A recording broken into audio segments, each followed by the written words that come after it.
Hey, Chris with 22 Designs here today to show you how to mount our Bandit telemark binding using a template if you do not have access to one of our dealers or one of our Roxbow mounting jigs.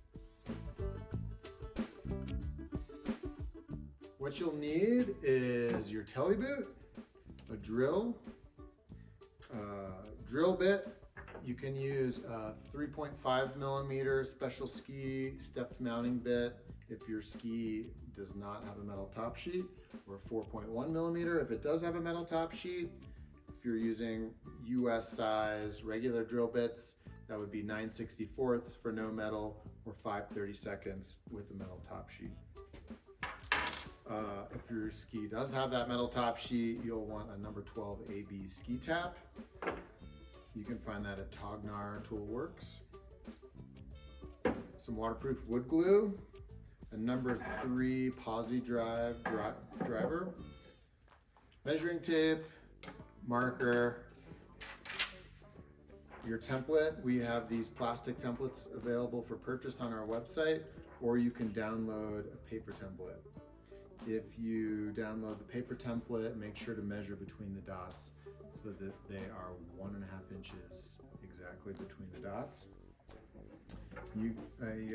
A center punch or nail and a hammer, and then some tape to tape down the template and to mark the drill bit. And a pair of Bandit telemark bindings. Find the manufacturer's recommended boot center mount point. That's where you'll want to line up the template. We recommend mounting right on that point. Some people like to go a centimeter or 2 back. Then grab your boot and measure in centimeters the entire sole length, or on Scarpas it's marked on the outside of the heel. Then you want to grab the template, find your boot sole length numbered on the template, line that up with the mounting point on the ski, and then line up a set of parallel matched lines to make sure that the template is straight and centered before taping it onto the ski.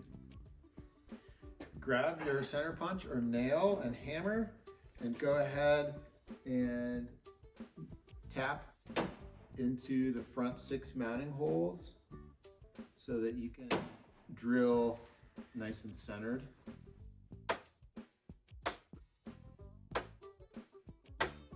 Okay, take your boot sole length measurement and divide it in half. Then you're going to want to measure back from the boot center line on the ski and mark on the ski so you know where to mount your heel plate.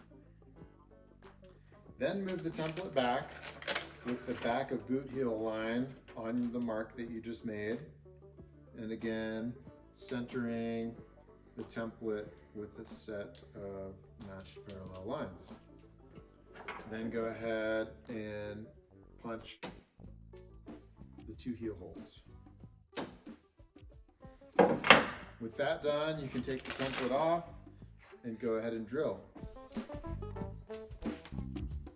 Now you'll want to check the thickness of your ski back in the heel plate zone, especially if it's a lighter touring ski. Most skis are at least 11 millimeters thick. If that's the case, you don't need to worry. If they are less than that, then you'll need to adjust where you mark your drill bit. I'm going to drill with a stepped drill bit, 3.5 millimeters, since this ski does not have a metal top sheet. And I'm just going to go where I tapped the holes.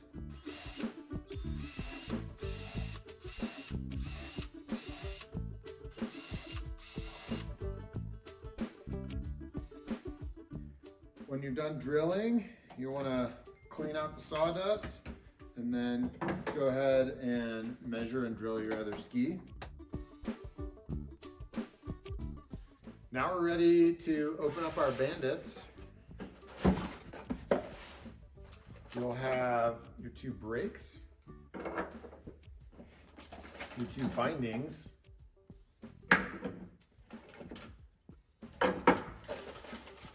heel pieces,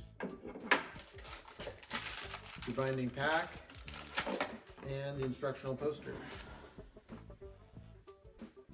Oh, go ahead and open up the pack. It's got mounting screws in here, flex plates, slick pins, base inserts, and a sticker.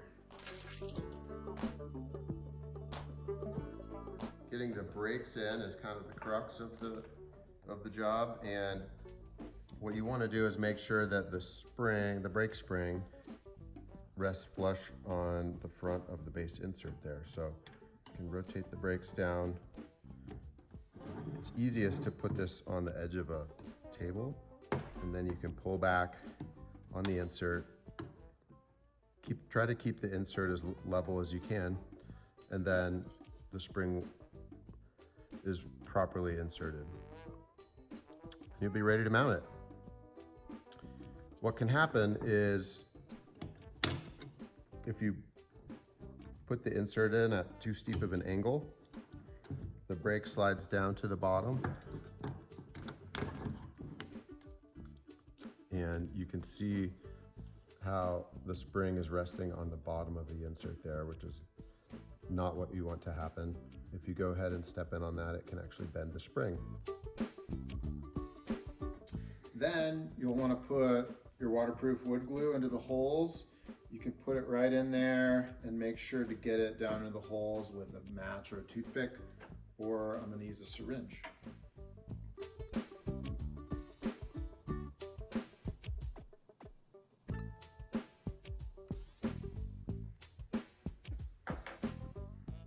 Now it's time to attach the binding to the ski with the mounting screws.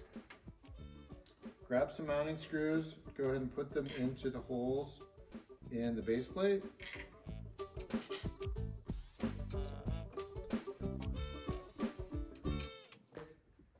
Then use either a drill with a number 3 posi drive bit or your hand driver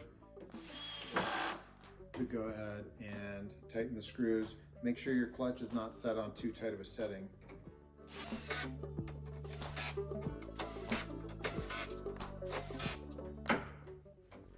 You'll want to go back and tighten them each with the hand driver.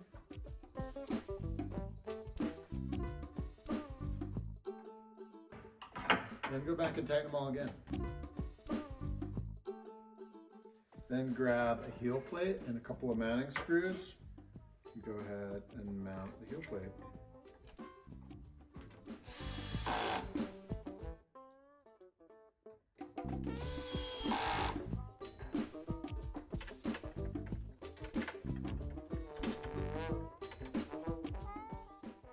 Then grab one of the flex plates and a slick pin.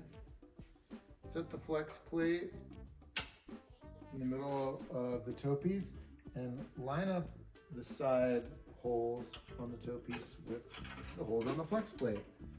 Then you can stick the slick pin in. Make sure the tooth pops out and you're good to go.